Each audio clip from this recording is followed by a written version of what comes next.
Hey everyone, welcome back to On Purpose, the number one health podcast in the world. Thanks to each and every single one of you that come back every week so sincerely and deeply to learn, listen, and grow. Today's guest is one of very few guests, I believe one of 3 guests that we've had on the podcast twice. That's because she's one of my favorite people. Her Instagram is one of my favorites to follow. I love seeing all of her updates, her messages.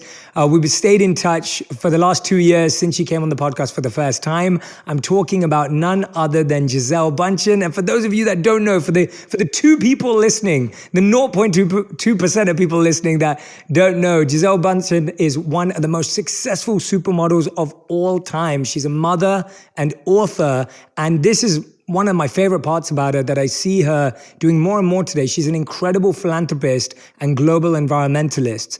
And over the years, Gisele has spoken in numerous places about the impacts of meditation, helping her live a more conscious and joyful life, even giving birth, something we discussed last time.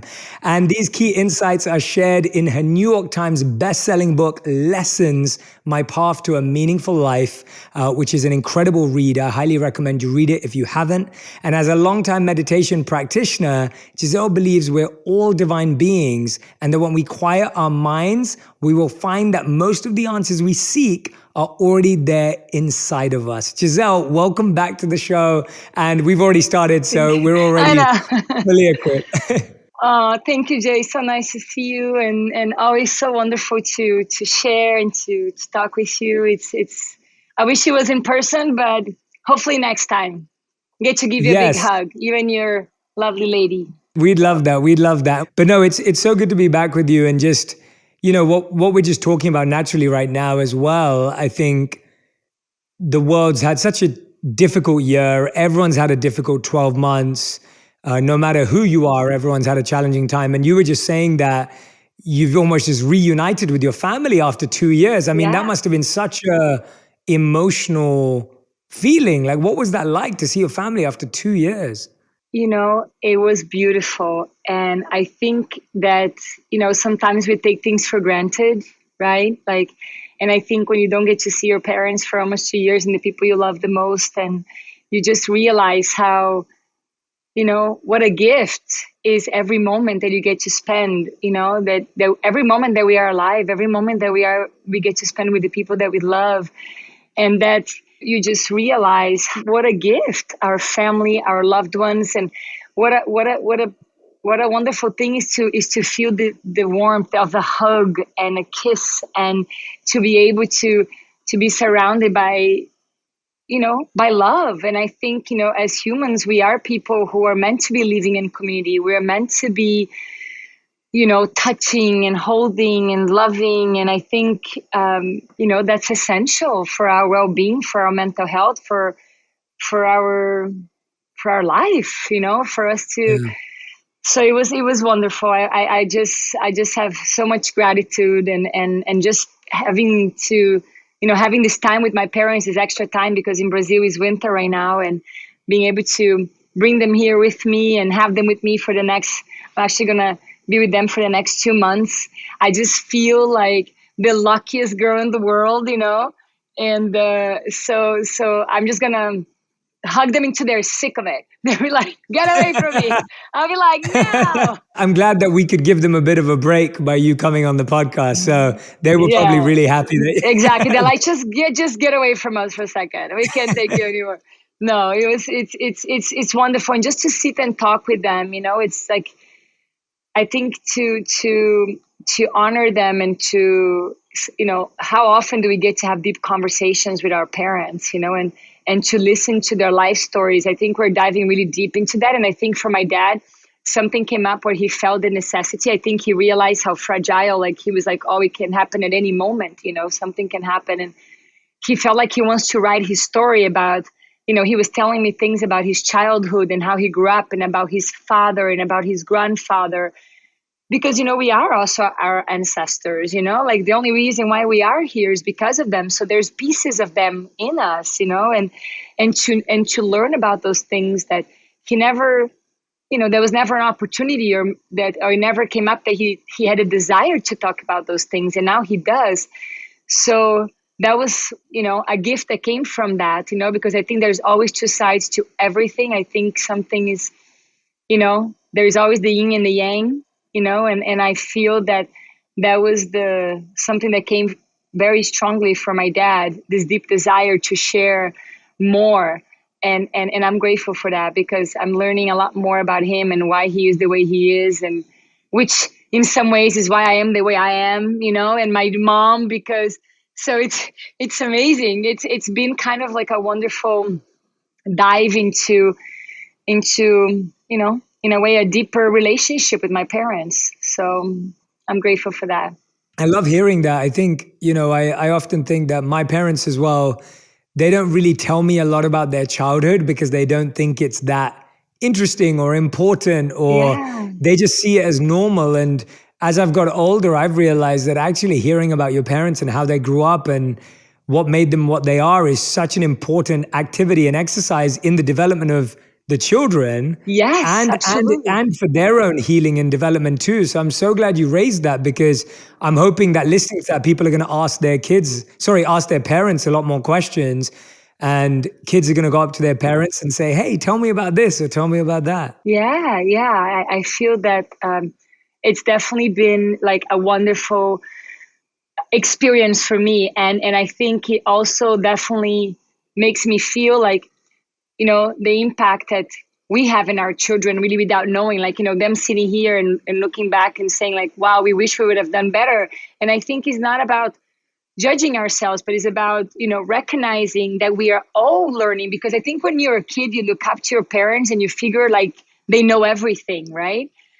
And they don't. They're trying to figure it out. I go to my kids often and I say, I'm sorry, sometimes I lose my temper, or I'm rushing about something, or I'm not listening as with the presence that I really want to at that moment. And then I judge myself for that, and I feel really bad. And I think judging and being, it's not, I think it's about looking at it and saying, how can I do better? So I go to my children and I say, I'm sorry. It takes me a second. I'm like, I'm sorry, mommy wasn't here fully when you needed me at that exact moment, but I'm here now, and I'm sorry, mommy's learning too. This is the first time I'm a mom, and I'm doing the best that I can, but I would love for you to help me to point something out, whenever there's something that you wish that mommy could do better, or you see that like, express your feelings to me. Tell me how you're feeling about this, because if you can tell me and we can have a conversation, then we can work through it. And I by no means I come in like, I'm your mother and I said so this is why you have to do this. No, I'm like, I invite them to say, hey, I'm doing my best and I'm learning. So let's learn together, like, let's do this together. And I think it's been amazing, because my kids talk to me, which with my parents, I didn't feel like I could, speak with them about anything. I felt like there was definitely more like, it is because I said so, and you do it as and I think with my children, coming from that and feeling like I didn't really have a voice, right? I want to give my kids a voice, and of course there is things like, you're not going to jump from the second story. There's limits. We got boundaries here. We got to have healthy boundaries. But I think it's really important for me to listen to them and listen to their feelings, most importantly, because I think if we can teach them to open up and talk about their emotions and talk about their feelings, the chances are that they're going to grow up to be adults who are going to be able to really connect to their feelings and understand that is this beautiful rainbow of emotions, and that's all part of it, and it's all beautiful, and it's all just here to inform us something and to show us like, oh, why am I feeling like this? Why is this trying to show me? What is this emotion trying to show me? Not to repress the emotion, but to look at it in a nourishing way, in a loving way, and saying, and look for going deeper within and asking, why am I feeling that way right now? And it's only right now, right? Because at every moment we are moving and we are changing and we are flowing, and that's what life is, right? It's Yeah. just a moment. So yeah. I love hearing that. I love hearing that. I think it's so refreshing to hear it. I think everyone right now needs to hear it the most, because we're all feeling so much and experiencing so much. We've never probably felt this many, as you said, emotions on the rainbow as we do now, Yeah. because it seems like all of our internal conversation is just alive, right? Like we're reflecting more, we're thinking more, we're experiencing more because we've been in this position. And I wonder for you, one of the things that you speak about very emotively and beautifully is your love for the environment. And even when we started our conversation today, you were like, "Oh, I'm close to the environment right now, and I feel so like I could hear the birds." And Look at my you were cacao saying, tree right now. That's my living room. That's a cacao tree. You see that one in the back right "Wow, there? Those are I love cacaos. cacao." Yeah. Have you ever eaten a Wow. cacao? The actual fruit, the actual No, I meat of haven't. it? Oh, No. yeah. It's like a white meat that comes from inside of it. And it's very, I mean, it's delicious. It's really sweet. And then from the meat, you take the seed and you can dehydrate it and put it in your smoothies or, make chocolate and cookies. But Wow. the actual fruit of it is this white gooey that is around the seed and is delicious. So it's right there. So it makes me happy. I mean, That sounds yeah. amazing. I want some now. Okay, next time I'll go see you, I'll bring you some from over here, from my plantation. Yeah. But yeah, I mean, I think nature, I mean, quite frankly, like I feel like we are nature. I don't think we are separate from nature.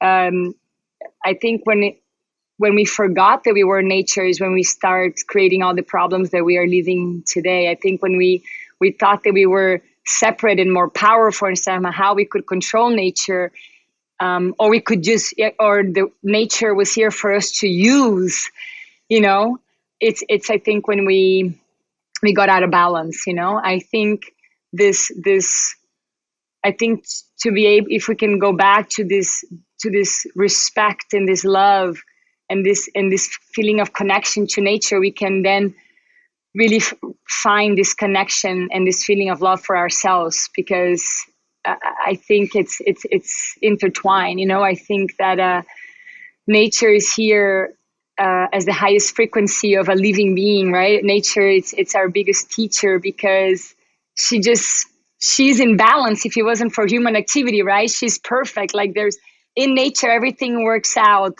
exactly as it needs for all of life to thrive, for every living being that we're sharing this planet with, and she's perfect in the way that she knows, when it must rain, when it must.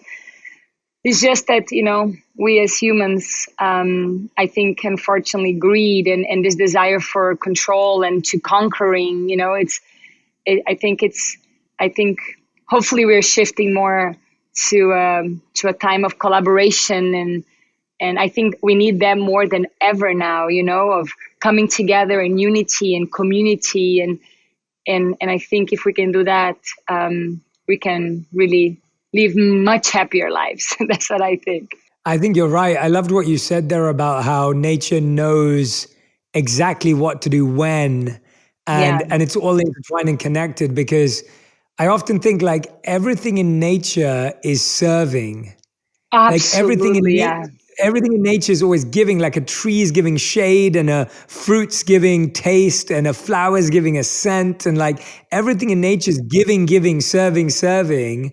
And when you said about humans, like it is true that humans are about getting and holding and keeping, and yeah. that greed that you mentioned. Like we're not in line with nature because we're not serving anymore. When we're serving, we're aligned with nature. How do you think people who feel like nature's not really, like they feel disconnected from it, or they don't really quite understand, like when you said we are nature, how do you think someone experiences that in a simple way? Like what's been your way of helping people experience and understand that? I mean, I think being present. I mean, for me, it's just like everything, right? Because since I was a little kid, like I grew up in a small village, so being bare feet in nature and climbing a tree to pick up a fruit, or just the sun rises every day and sets every day. The opportunity to just witness it, the beauty of it is amazing. To hear the birds sing is just, it's just.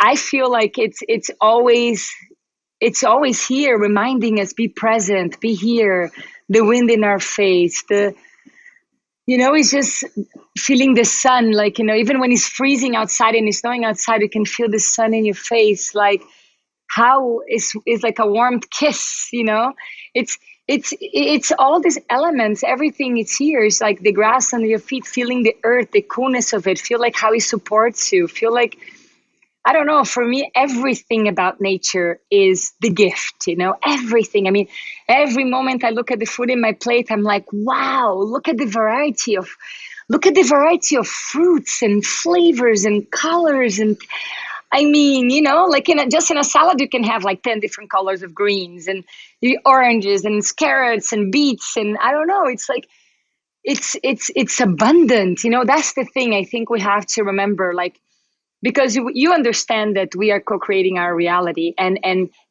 we are basically like little radio frequencies, right? We are like antennas, and the universe that doesn't understand bad or good, he understands frequency. So if we are vibrating in this frequency of love, of gratitude, of connection, we attract more of that in our life. More of those things just come into our life, and then you're noticing it.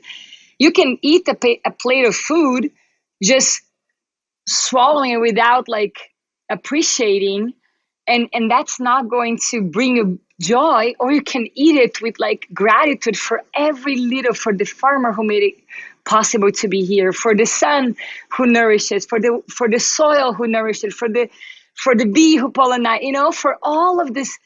And then suddenly that thing that could be so like, when I'm eating a plate of food, becomes like, oh, I'm eating a plate of food, like, it's just is a, and then life becomes magical. It's just a perspective. It's just a way of looking at life in a state of awe and like, wow, like it is, because that's what it is abundant. And if we can be in that state, we're gonna just create that more in our lives and in the life around us. Is just how it is, because as we become brighter, everything becomes brighter around us. As we become more filled with gratitude, more wonderful things happen in our life, and more we can expand that, and more in our families, in our communities. And I think that's how we transform the world. I think it always starts with us, and it starts with us, having the moment to really look at the gift that life is, and at every moment, nature is on everything, right? It's literally, I mean, it's everywhere. No, that is such a beautiful answer, because actually just hearing you speak about it, that was infectious and contagious. Like, it was just, you have to be around someone. And when you were doing that, you and my wife Radhi, when you talk about food and nature, you're literally on the same frequency. Because Radhi, the other day we were driving and she was like, oh my God. And I was like, are you okay? Like, what's wrong? Like, I'm driving safe. Like, what's going on? She was like, look at the moon, look at the... Yes, you see, but to live in that is to live like a child, right? Yes. Yeah. Because then you're like, oh my God. It's like, and I love that about her. Like, I see her videos, and when she's cooking, and it's so beautiful. It's so like, it is joyful, because it is, I mean, how amazing is that we have food in our plate? How amazing that we have this abundance. And then I think nature is abundant. Really, that's the natural state of nature.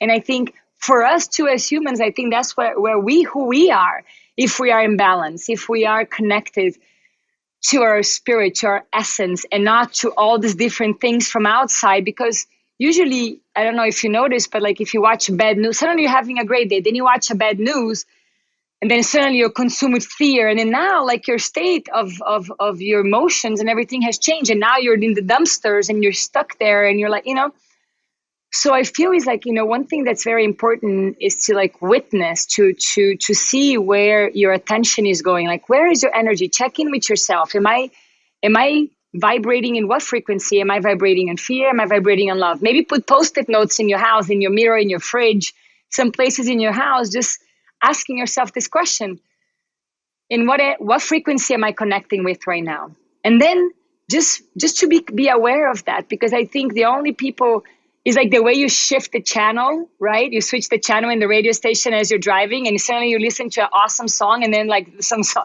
like, what's that? It's it was just my vibe. You change my vibe.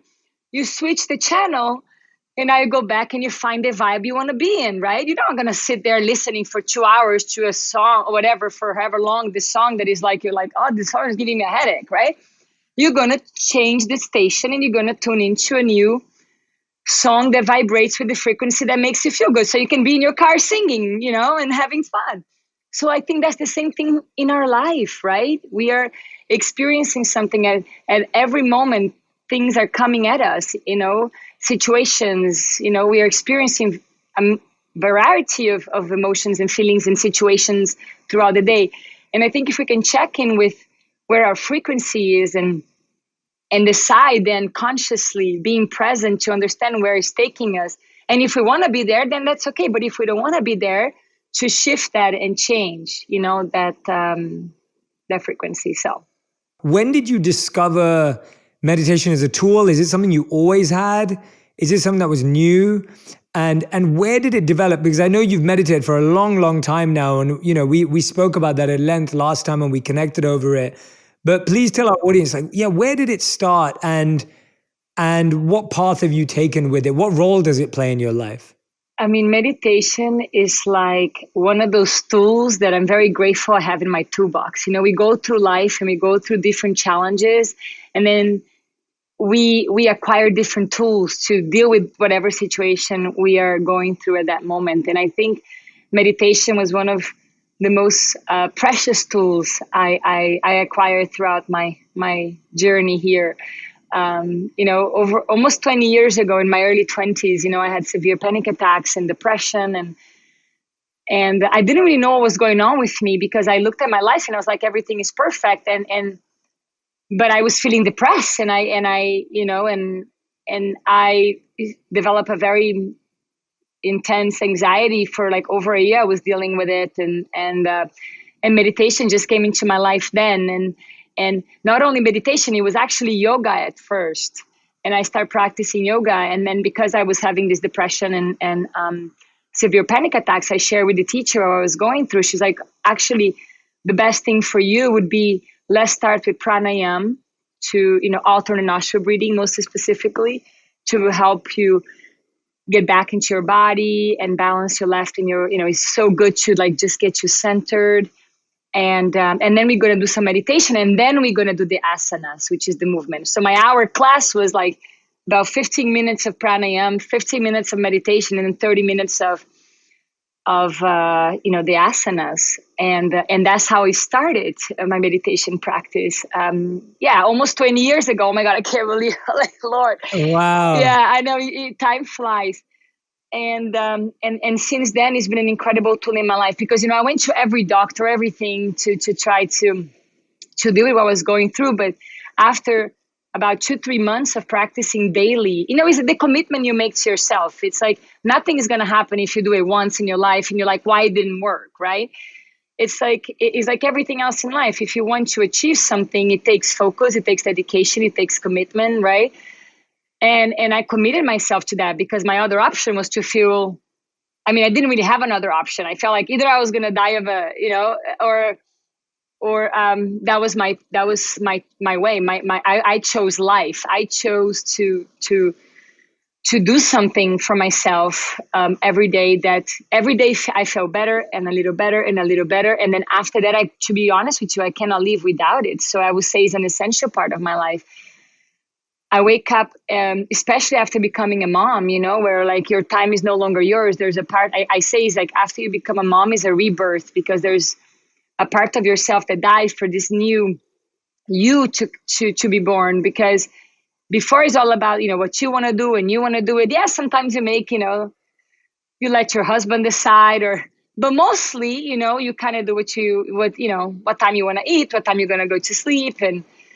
And when you have kids, it's like it becomes all about this little ball of love, and you don't sleep, and so it becomes even more important, I think, to take care of ourselves, because how can you give from an empty vessel, right? If your glass is empty, how are you going to drink from it? How is anyone going to drink from it? So I just meditation. I wake up at 4:30 in the morning. I meditate every day for 20 minutes, just it's just part of like filling my glass, start the day nourishing myself so then I can give nourishment to my kids, my dogs, my husband, my family, the world, like everyone that I want to share my love with, and but I noticed that it really gives me a lot of energy, just to have this practice of meditation. And then I do 30 minutes of yoga, usually asanas, every morning before the sun rises. And then I just sit in silence and I just look at the sun rising. And then I just take in that energy and I just, one more day I get to be here. And I think to start the day with that kind of intention and gratitude is like, it changes everything, right? Because then you already start the day. And if everyone is like, Mom, I want this, Mom, I want that, the dog is screaming, the cat's fighting, and like, you were like, okay, like, your glass is full. So like you can start emptying it little by little. And I think, yeah, it started at that, like almost 20 years ago, but yoga and pranayama and meditation, they're still tools that are very much a part of my life. And they're essential, I feel, for my well-being and for my sanity, to be honest with you, they're just essential. They're just tools that I'm never giving back. They're mine.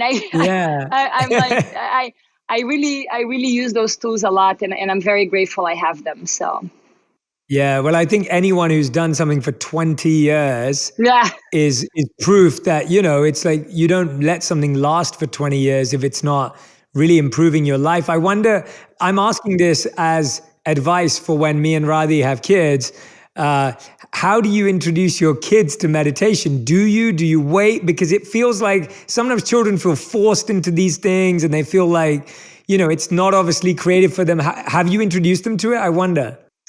It has been very natural. It's not, I agree with you 100%. I don't think it's something you force, because I think for anybody, right? If you force something to a child, if you force something to an adult, like you don't want anyone forcing you anything. I think I think force is never the way.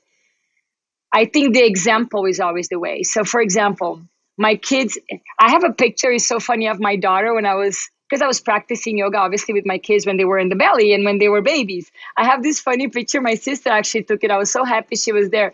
I was doing, I was just practicing meditation. My daughter came, she was like crawling. She came and did the same position as me. I mean, she was less than a year old. So it's just how they witness, or like I'm sitting in meditation, just in silence, and my kids will wake up and go sit in my lap. Like they know, because they've seen this for all their life, right? And they don't say anything. They just come and they sit or next to me or on top of me. And then they just stay there. Sometimes they stay for 5 minutes, 10 minutes. I don't know. Sometimes, they just kind of come on their own time. And I think that's how it has always been, or sometimes, they see me like doing my asanas and they come and they want to do it with me. They usually don't stay around for a long time. They never complete the practice, but they're always, not always, but I would say a lot of times they're always exposed to it, and they will come and do it as they please. Like I said, sometimes they will come and sit for 10 minutes, sometimes for 1 minute. Sometimes they will do 3 asanas and they leave. So it's just, and then it's just part of their life. And then whenever they're ready and they feel they want to do more, then I'll be very happy to do it with them. But it's not something that it's just something that is around their life and they're used to seeing, and they walk in and out of it. Let's say it that way. Yeah. Well, what I love is that recently you're giving everyone the opportunity to meditate with you, because you've created this beautiful series with Insight Timer. You partnered with the app to create these meditation sessions. So now you don't have to be your kid or your husband to meditate with you. Everyone gets an opportunity to meditate with you, which is really special. Tell us a bit about why you felt now is the time for you to create some of these recordings and meditations so that people can meditate along with you. What was it about them? Tell us about the themes and what you hope people are going to get out of them. Like I said, meditation has been really a very, very important tool in my life, and has brought so much, like I can't even explain, has given my life back in so many ways, right? From depression and anxiety to having this appreciation and just this life that I have today. I don't think it would have happened without these tools. And I feel, and I wanted to share that, especially when, we were this is what we just experienced this past year is it's like is not something that none of us were prepared for. We can be prepared for is unprecedented. Like we never experienced something like this before. And all I wanted so much was to share some love and to try my best to.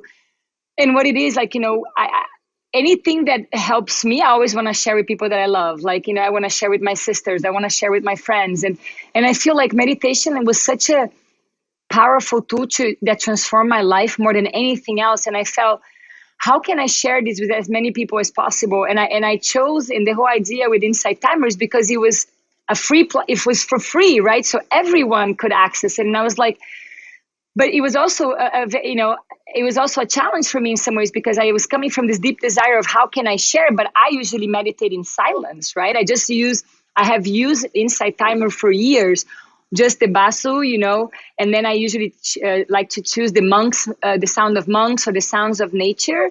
But then I just used the timer. I never really had done guided meditations, but then my friends had said, Gisele, you always meditate. Why don't you do that? And this opportunity came up and I say, well, I'll try. And then my first one was hope in times of uncertainty, because that's exactly how I felt that we were living. I said, and I feel like hope is the most important, is the spark of life that can never die. That's what pushes us forward. That's what keeps guiding us to create and to be the creative beings that we are. So hope is essential. The first one was hope in times of uncertainty. And it was just about, I just started writing about how I felt about hope, and what I wanted, it was just about how can I share this feeling? How can I send my love out? And maybe this will make someone who's feeling alone or who's not feeling hopeful to feel love and to feel hope and to feel connected. So it came from that place of wanting to share, to just help in any way that I could. And I felt like I couldn't see, quite frankly, any other way to help. So I thought maybe I'll try this. And so I did that meditation, and then I did one for children, which was actually very helpful to me because my daughter, she's going through this phase where she's afraid of the dark. So she never can sleep in her room alone. She shows up in my bed like 4 times a night, to the point that now she's my roommate. She's sleeping in my bed because I'm like, I just need to sleep. But I created the meditation for kids. And when she's afraid, like initially when she starts in her bed, I put it for her. And when I leave it, she listens to the voice and is very soothing. So she falls asleep. So it actually has been working for me, because then I can leave the room and I can just put the meditation, and I go back like 10 minutes later and she's like, and she's sleeping, right? I mean, she still wakes up sometimes in the middle of the night, but at least she falls asleep, instead of like 2 hours getting her to sleep, became like 10 minutes. So it was helpful. So I just kind of, it was very intuitive, whatever I felt like, oh, I want to write about this, or I feel like at this moment, it was just very like, it just kind of came up. And then I thought, I'll do a meditation, like now my next one that I'm going to do is going to call, I want to do one about stress and anxiety, because I feel like that's really present right now in the collective. I think that's a lot of people are going through a lot of, a lot of stress in so many ways, and so my next one, I already start writing it, is going to be about, how my take on how I can hopefully alleviate that in some way. That's my intention, at least. I hope it works. So that's beautiful. I'm sure it will work. I mean, it sounds so wonderful, and I love hearing about it. And after this, I'm going to go straight on and listen in, and I can't wait for the new one to come out as well. There's already, I believe you've already recorded 5 up there, and there's more coming out. And so there's already plenty of incredible recordings you've done. And I can't wait to listen to that one. And, I know that you recently also hosted a hour-long live stream about starting a meditation routine. And one of the most amazing things I saw, and that live stream was on Insight Timer, the app. And I've had a meditation routine now for probably around, it's been about 16 years now that I've had a meditation routine. And it's been one of the best commitments in my life. And also last year, I saw so many people starting a meditation routine during the pandemic to help them cope. Tell us a bit about how you recommend it to people, how to start a meditation routine. And also, I guess the good thing is that your meditations on Insight Timer can be a part of people's routines as well. They can listen to them at the beginning of the day and the end of the day, whenever they need it. So tell Yeah. us a bit about how to start a routine. For me personally, like I said, like I like to do my routine early in the morning when I know I'm not going to be interrupted, when everyone is at sleep, because I know for sure there's going to be no dogs barking, no kids screaming, nothing is going to take that moment of silence, because I think especially as you start silent, to be in a silent space, it's helpful, right? Then to be in a place where it's like but I love the Insight Timer and even the different types of meditations I created. Like, for example, Hope in Times of Uncertainty, you can listen to anytime, but I did one that is reflections, like before going to sleep. So it was more focusing on people they were tossing and turning in bed and they were having a hard time sleeping. That was more focus for that. And then I did a morning meditation, which was more about starting your day with this sense of like, let's go get it, right? The state of gratitude and presence. And so each of them had a different focus, but Insight Timer doesn't have just the meditations I created. The great thing about them, they have so many different types of meditations for people who enjoy having a guided meditation, which I do think is very helpful for someone who has I agree. the monkey mind. I think when you are, you know a lot about the monkey mind too, right? It's like we all have it. So I think when you have the monkey mind all the time, and especially in the times, we are overloaded with information and disinformation right now, I think it's hard to shut off the mind. So I would suggest finding a time during the day. I would suggest the same time every day, like everything in life, right? If you can create like I'm big on schedules, because I feel like when I have a schedule, it's like, this is what's happening at this time, at this time, at this time. I feel like I can get a lot more in, and I feel like it gets organized.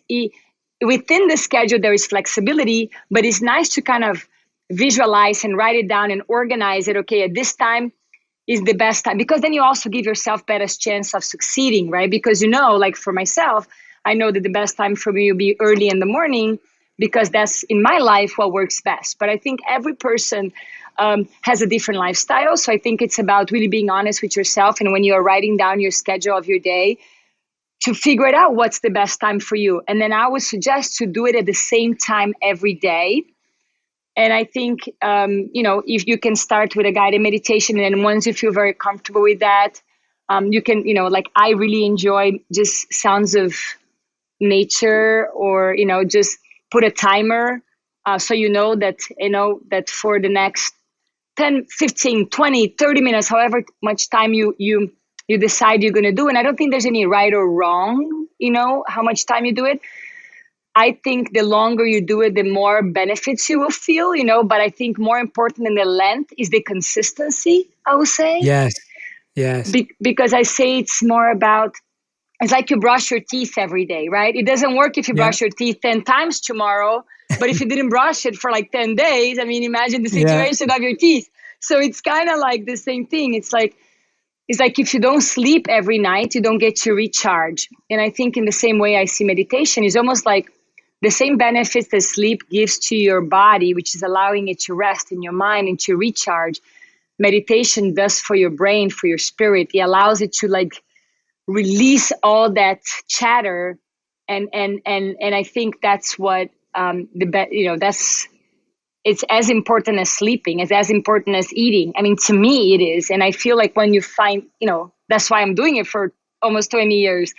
And I think that if people commit to it, they will pretty soon find out the same thing that you and I have found out about the power of meditation, I love that. That's such great advice. I love what you said about consistency versus the idea of length, the idea of doing it at the same time every day. And for anyone who's listening or watching, and of course wants to go and listen to those meditations right now, you can go and download Insight Timer and take the experience for yourself. And I always say that to everyone, you have to experiment, you have to try it out. Like, you won't know until you do it. And for people who've been meditating for many, many years, it's because someone made us try it and experiment with it. And that's why it's become a part of our lives. So, Gisele, you've been so generous and kind with your time today. I'm so glad we got to steal you away from your family and your children and everyone else. But we're going to end with our final five, which is our rapid fire fast five round.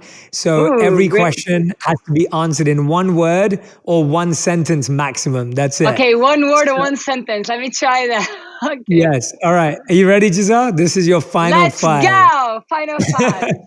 All right. Okay. What is the best advice you've ever received? Don't take things personal.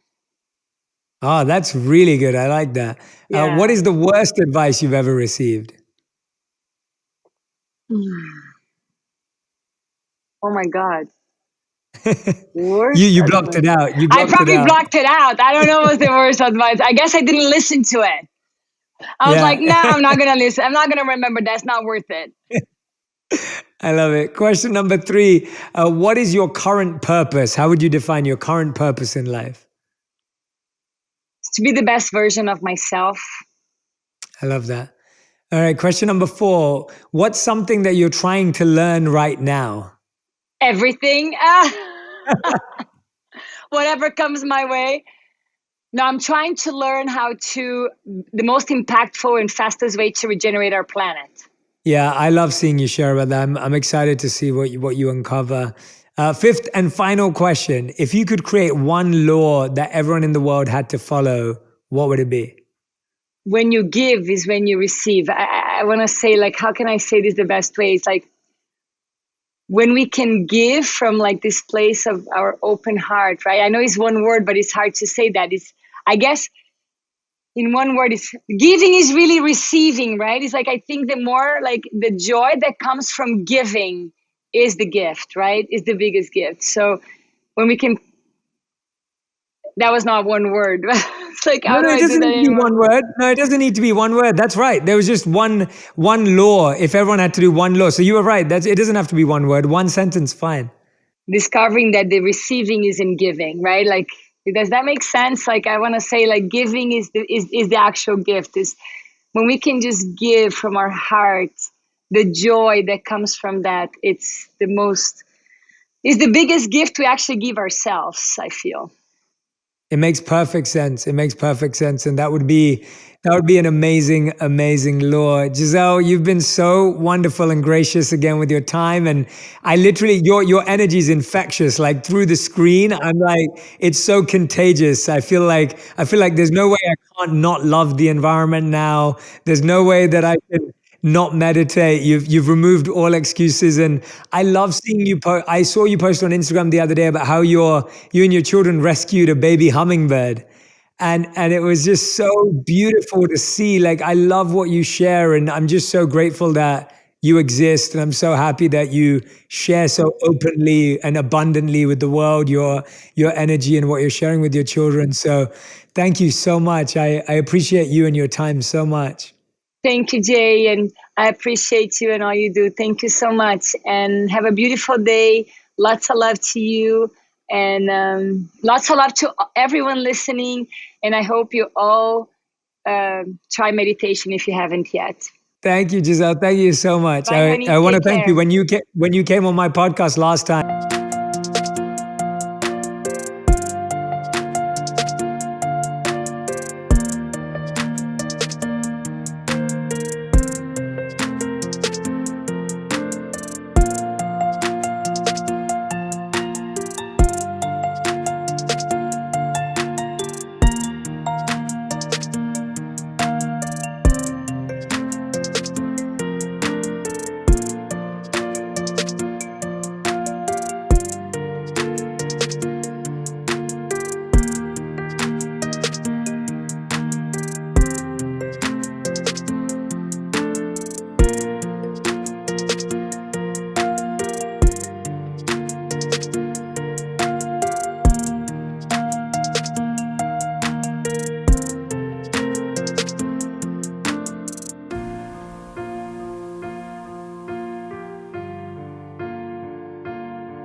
we were very early days, and I wanted to, this was such a wonderful connection. So I look forward to seeing you again and giving you a big hug too.